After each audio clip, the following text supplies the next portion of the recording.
Welcome to the course, People Analytics, Introduction and Application. The objective of this course is to introduce you to the application of analytics in people management. My name is Femi Ojomo. So, in this course, we'll answer the question, what is people analytics? We'll explore the importance of people analytics. We will try to look at the sizes of organizations that need or require people analytics. We will also look at how to activate people analytics in our organizations, what types of data reports there are. We will look at the challenges and failures of people analytics. We will look at the building a people analytics team. How do you go about building a people analytics team? We'll look at the tools in people analytics, analyzing people data, example of data reports, and managing people's data. So, what is people analytics? The truth is, people analytics has been around for a long time, but fortunately for us, we are beginning to realize that data does more than just sitting on shelves or sitting in storage devices or in the cloud. So, people analytics, it's all about collecting, cleaning, and making sense of staff data for the purpose of making sound business decisions. Another definition is that it is the discovery, interpretation, and communication of meaningful patterns in workforce-related data to inform decision-making and improve performance. What you will see closely from these two definitions is that data is very, very important in making sound business decisions that would help to improve performance, productivity, efficiency, name them. So, and some activities are very, very important. You need to collect the data. That means the data must exist and you need to know where they are or where they can come from. You need to be able to clean the data because in the course of collecting data, just like we say garbage in, garbage out, some errors might have taken place or happened. So you need to clean that data to be ensured that what you are pulling is not a collection of garbage. You need to process the data, make meaning out of the data that you've collected, because it's not just enough to collect data and put them in table and submit them just the way you've collected them. You need to process those data for them to make sense, to mean something. Now you need to render data, meaning that you need to report them in a way that the recipients of data can make sense of what you've presented to them. So these four actions are very, very important. Collection of data, cleaning of data, processing of data, and rendering of data are four critical activities that needs to take place in the act of in practicing people analytics. So let's look at the importance of people analytics. All right. So in today's world, why is people analytics important?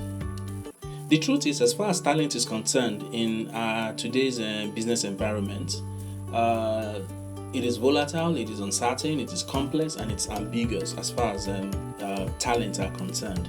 The boundaries are shrinking, and talents are quick to move from one part of the world to the other. The fact that you're doing all that you have to do to ensure that you keep your talents does not mean that they would stay. So you need to also be proactive. You need to spot the problems. You need to address the right problem or issues. You need to prepare for the future. You need to be on time with the right interventions. And the only way you can make this happen or get to achieve this or attend to all of this is through people analytics. Because it is with people analytics when you get your data, process your data, you can spot what the problem really is, what is really happening. When they say people are leaving, but by the time you gather your data, you can get to identify, reasons why people are leaving. For the fact that you look at the performance level and you say, probably these people don't have what it takes to do the job. That is why we are not delivering on our numbers. So because of that, let's hire someone that will come and deliver value. And you bring in someone and the person still cannot deliver as expected. But if you collect data and you analyze data, there's a likelihood that it's not really about the people doing the job, but there are some fundamental issues within the business that needs to be addressed for them to be able to deliver on the job. So data is very important for you to spot the problem, to address the right problem. It is only when you spot the problem that you can address the problem in the right way. You can also prepare for the future. Now, with data, you can carry out your forecasting, you can predict the future so that you can start putting together solutions or interventions to mitigate against any risk that is foreseeable. It can help be on time with the right interventions, because time is very important. There's competition all around you. You can't afford to continue to do things the way you've been doing them. Yes, it has brought you this far, but it's not going to take you further. So with people analytics, your problems can be spotted. You can profile the right solutions. You can prepare for the future, and you can be on time. So these are some of the importance of people analytics. So the question now again is, what size of organization needs people analytics? Let's quickly look at the sizes of organizations that would need or require people analytics. What kind of company needs people analytics? Truth be told, every organization is required to work with people data. From the small organization to the medium-sized organization to the large organizations, people analytics is very important. It's just that the volume of data produced in each of these sizes of organizations differ. The kind of data, as far as your people is concerned, and relating with customers, working within your processes and your day-to-day operations for a small restaurant is different from the kind of data that will be churned out from a restaurant that has got about 10 branches around town, or from a restaurant chain that has got about 1,000 restaurants in over 50 countries. So they are all producing data, but different sizes of data are tending to different things and different means of data. But the bottom line is that those data needs to be put to use. So regardless of the industry in which you play, from the automobile to aerospace to financial services to video game to education, name them, people analytics is very important. Are you in profit or non-for-profit? So at the end of the day, we can say that people analytics is essential for all shades of companies, regardless of the stages of growth of the organization. So now, if we've established that all organizations, regardless of their size, require people analytics, how do we activate people analytics in organizations? So these are some of the easiest way of getting started with people analytics in your organization. The question you want to ask yourself is, what are the people issues or challenges within my organization? Now, with this question, you start to think deep as to where the challenges are, where the issues are, where the concerns are. So a good example, probably you work for an organization where stealing, pilferage is very high. I mean, that's a big challenge for the organization. Maybe year on year you get to dismiss some staff based on that, and people still go ahead to pilfer. Now, with data, you can work back to see, or to spot what the problem really have. Now, when you crunch those data and you throws out findings, you can use that as the first step in to address the real reason for pilfering. Another question is, what are your data entry points? As an organization, we have different entry points for data as far as people is concerned. Be it at the point of interview, be it at the point of onboarding, be it at the point of leave administration, be it at the point of resumption, name it. Different channels of collecting data in the workplace. Now, if you have this data coming in, the question you also want to ask yourself is, now I have data coming from different channels. What sense can I make from each of these channels? What can each of this data, this kind of data, what can they tell me? What meaning can you make out of many data? I mean, you look at data and you ask yourself, what meaning? A good example could be, let's look at the group, the total workforce, and let's look at the age distribution. What percentage of our workforce belong to the close to retirement group? What percentage are less than maybe 2 to 3 years of experience? And what percentage are in between? You can play with this data and you'll be surprised with what you will find. Now, beyond the channels in which you get data, what other new channels can you even create, probably that you don't know of? There are other channels. There are other channels where you can create and get reasonable data. So, how you become a people analytics champion is very simple. Spot a concern, collect data, work on data, and report on your findings. That is how you can go about activating people analytics in the organization. And the very moment you render such report and you submit it, and it makes a lot of sense, and it's been implemented, and we can see the impact, then you will see that they will be encouraged to take on more people analytics tasks or projects to answer questions and to prefer solutions. So let's look at the types of data reports available out there. So in terms of people analytics reports to be rendered, there are three types of reports out there. There is prescriptive analytics, there is descriptive reporting, there is predictive analytics. Now there is a fourth which I think I prefer, which is the hybrid. Now let's go back.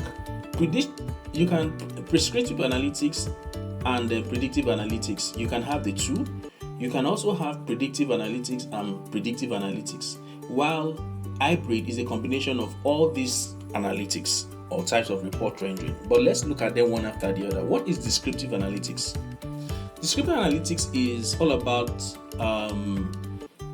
it's more basic. It's taking historical data and summarizing it into something that is understandable. A good example will be our typical headcount report of all employees within the organization. When you say what's the size of your workforce, this forms a descriptive analytics. You can even take it a step further by breaking it down into demographics. So when you see demographics, you can go into gender and all of those things. You can look at turnover rates, time to fill, the common reports that we churn out in HR. This is what we refer to as descriptive analytics. So if you look at your data entry point, you can easily come up with descriptive analytics or the descriptive reports. Now, when it comes to predictive analytics, where descriptive analytics look backward, predictive analytics tends to look ahead, like predicting. Statistic model or forecast are used to answer the questions of what could happen. So by the time you do your trends analysis, you can use it to project the future to say, okay, probably this is what can happen. You come look at linear progressions and all of those. Models are built on patterns that were found within the descriptive analytics, because at the end of the day, you need to work with historicals to really get to predict the future. So the goal here is to proactively find the needs of the organization. So for instance, predictive analytics can help us with talent acquisition teams, can help our talent acquisition teams to determine the future availability of talent pool. So if you have your data and then you also look at external reports, probably from the National Board of Statistics or whatever, the talent acquisition team can say, okay, these set of talents are required in our organization, but looking at the projections out there, these kind of talents are likely to become scarce in 5-10 years time. Those are the kind of reports that predictive analytics gets to churn out for us. Now the last one here is predictive analytics. So once the future is predicted, now we can predict the future. The next question is, what can we do about it? So predictive analytics provides recommendation on what to do based on predictions and what has occurred in the past. So you see us working from predictive to prescriptive, to predictive now to prescriptive. The analytical approach can be highly beneficial for organizations with peak or busy seasons. It will be nice to know based on trends and predictions. So now if you look at all of these analytics, if you now bring them together, you have hybrid. So what I'm saying is, at every point in time when you are rendering a report, try as much as possible to have an hybrid in your report rendering. This likely might not be the case all the time, but most of the time when you have a prescriptive analytics, you can use it to predict. You can also use it to prescribe. But at the end of the day, don't just churn out descriptive analytics like most of us would do. Number of people in the organization, number of women, and this. So what does that tell us? How does that align with our approach to work, our culture, and all of those things? So again, a recap: the three types of analytics that we have: descriptive analytics, predictive, and prescriptive. Bringing all three together, you have an hybrid data reporting system or data reporting style. So the next thing to look at will be the challenges and failures of people analytics. So when we talk about the challenges and failures of people analytics, we are talking about the traps to watch out for. Now, there are, let me say, two different ways of collecting data within an organization. It can be collected manually or in an auto format. Manually, in that people get to fill forms here and there and they submit. And all that HR does is to collect those forms and probably impute them into spreadsheets and do some other things with it, or store it in individual files. Automatic data collection, probably there is an ERP solution somewhere that has got an HR module where there is an interface, self-service, with the staff of the organization, and they get to impute things and many other things like that. So those kind of system at the back end has got ability to carry out analytics in one way or the other. Now, there are some traps you need to watch out for, be it manual collection or auto data collection. One is data protection. Who has got access to those data? Because now it is very sensitive. Because yes, we're talking about data is king, and because we now know that data is king, there are bodies now out there who regulate the use of data, the collection of data, and who has got access to data. I mean, if you go to any country across the globe, there is always a body who is responsible for the regulation of data. As an organization, you are meant to even submit reports in Nigeria as far as data is concerned. So, data protection. How do you protect your data from hackers? How do you protect your data from being shared without controls? Error-prone data is also a trap to watch out for. Now, sometimes people provide data, information, but those information is either they are not complete or they are erroneous. So, in the course of collecting data, you need to watch out for those kind of errors, because if you just collect those data and you don't watch out for errors, there's a likelihood that in the process of while you're processing those data for the purpose of report rendering, you are likely to report error-filled findings, which at the end of the day might not work.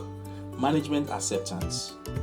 Now, management acceptance, we can tie it with error-prone data. When you submit a report that is filled with error, even just one error, there's a likelihood that it becomes distasteful and management will likely not take it serious.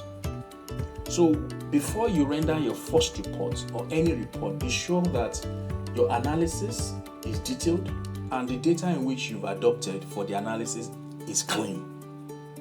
So ensure that dirty and incomplete data are taken out of your process. Also, where there is no competence and the right tool for analysis, then there's going to be a huge gap. So whoever is going to work on your data should have the competence for data analysis, and such individual should also be provided with the right tool. As simple as Excel is, there are plugins that you can buy to go with Excel for the purpose of analysis. You can subscribe for Power BI. I mean, different kind of applications out there software as a services that one can adopt for this purpose. Now, what are the data source or data silos? Do they pass the test of validity and reliability?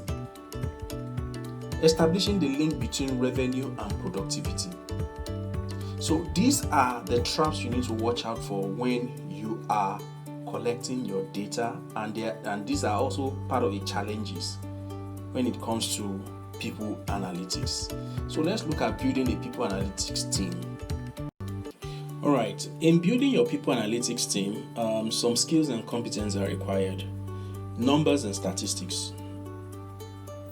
Someone who would play with your data, play by that, analysis, should be someone who is not irritated by numbers, should be someone who enjoys statistics.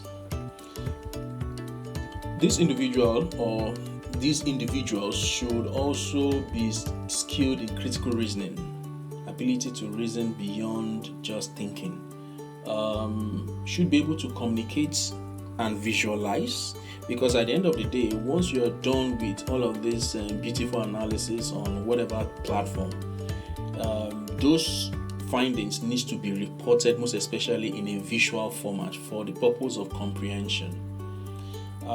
This individual also needs to have understanding of the business and then the practice.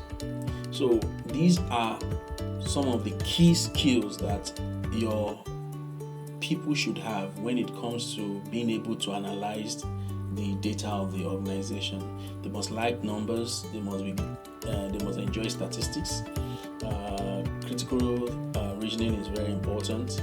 Ability to carry out analysis is important. The use of tools for the purpose of analysis is also important, because more often than not, these individuals will be dealing with quite a lot of data. So if you don't know how to use some of this application and you want to go about it manually, you might find yourself wasting a lot of manpower just to analyze data. So these skills are very, very important. Now, what are the skills, the tools in people analytics? Okay, so when it comes to tools for people analytics, there are quite a lot of tools out there that you can adopt for usage.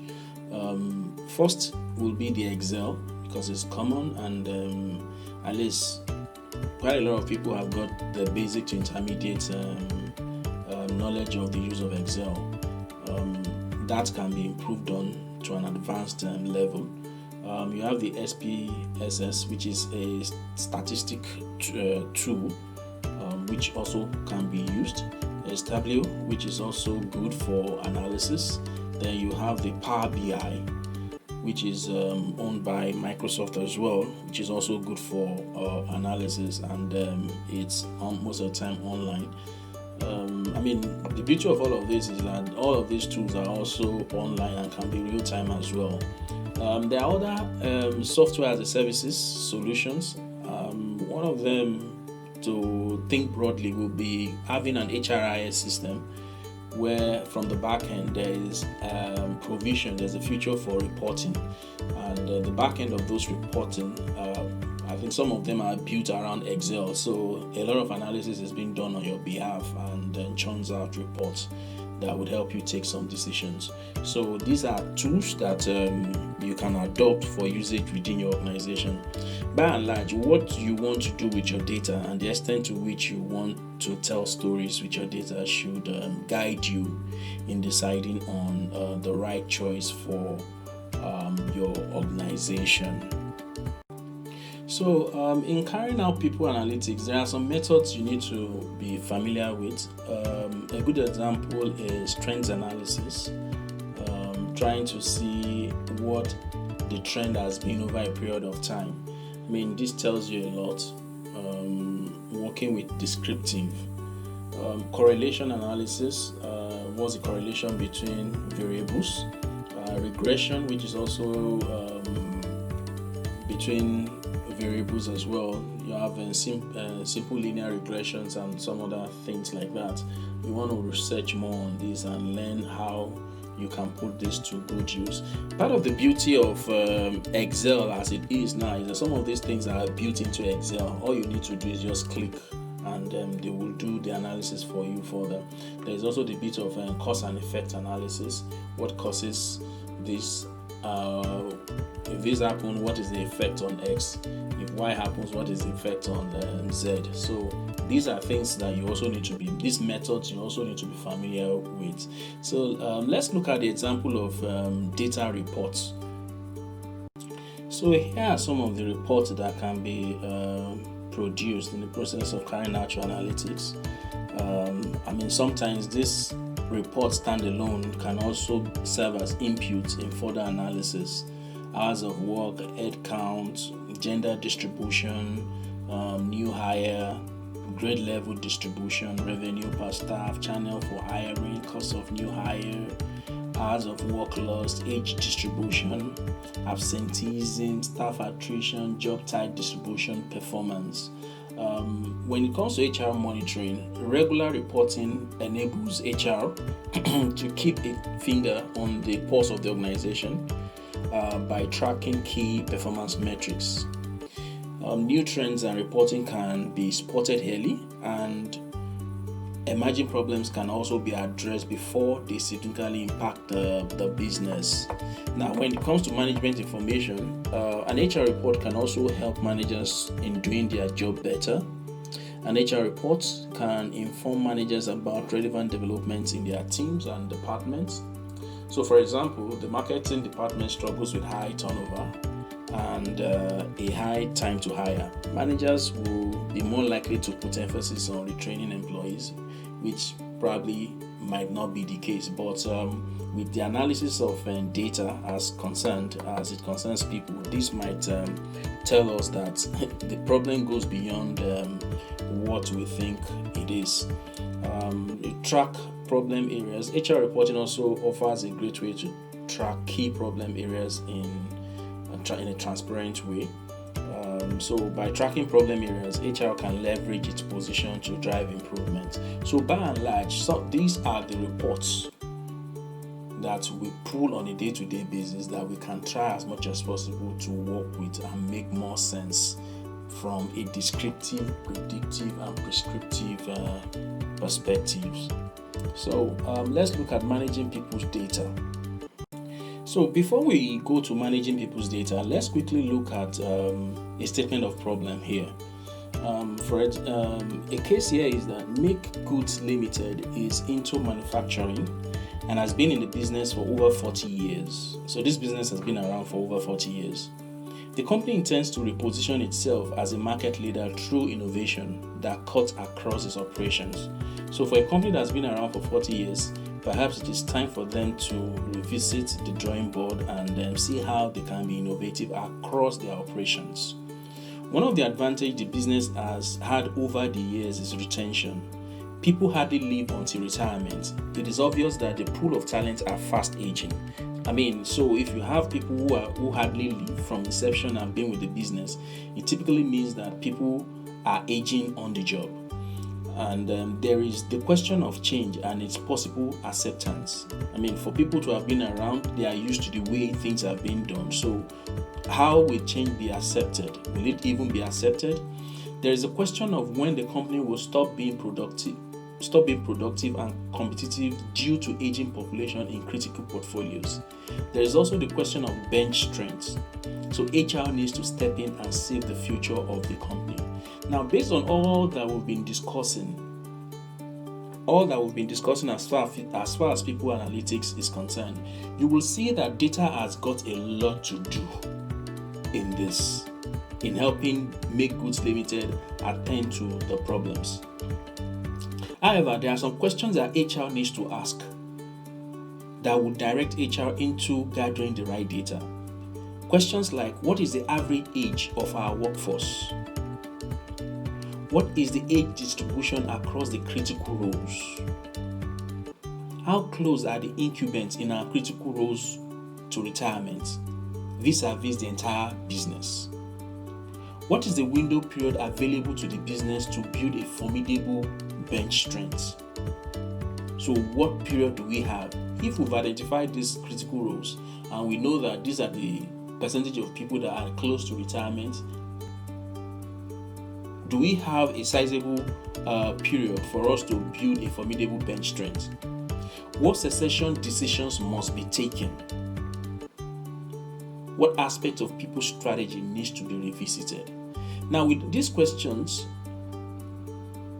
the HR department or whoever is responsible for helping the HR decipher all of these concerns would need to pull data that has got to do with the critical roles within the business, the incumbents within the business, the age distributions across the critical roles, the last major change engagement that happened in the organization.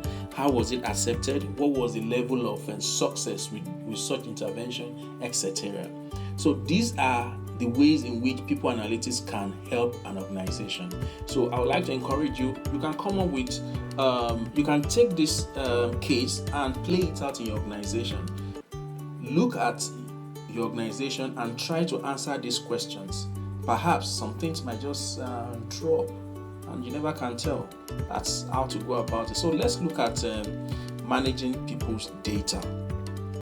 Please quickly permit me to talk about the editable analytics templates for learning on femiojomo.com. Feel free to go through the template and see how you can expand on it, customize for the purpose of use within your organization. So in managing people's data and working with people's data in this period and time, I think some things are very, very important. Privacy and confidentiality. As a matter of fact, for every channel of collecting data, it needs to be made bold there. Your statement of privacy and confidentiality, and also stating why you are collecting the data. You also need to ensure security of data, who has got access to data, and who can do or pull data in batch or in volume. Use of data and purpose of collection, like I've mentioned earlier on, needs to be very clear to whoever is even providing their information so that they will consent to it, because quite a lot of things is happening around the world in terms of what is being done with people's data. So be mindful of these three things, and we'll quickly talk about the nuggets as far as people analytics is concerned. All right. People analytics nuggets. People analytics is 50% data, because that's what you're going to be working with. People analytics is 25% analysis, being able to analyze data in the right way. People analytics is 25% reporting, because of what essence is it being able to analyze it and not being able to report it in the acceptable manner. Error in data rubbishes the entire report, like I mentioned earlier on. Once there is a simple error, then it questions the credibility of a report. Little gains in data rendering triggers adoption of people analytics, and as a matter of fact, what it means is that you don't need to start so big. You can start with the simplest of things, and once it works and it delivers value, then there will be an adoption. Explore hybrid data rendering 80% of the time. Yeah, the possibility of you rendering descriptive, predictive, and prescriptive might be very difficult, but most of the time try as much as possible to go this route. And where it's not even possible, try that. Okay, if you're rendering a prescriptive report, ensure that you're also probably giving it a prescriptive angle, or you are giving it a predictive angle. So on that note, thank you for taking this course, and I wish you the very best in your career.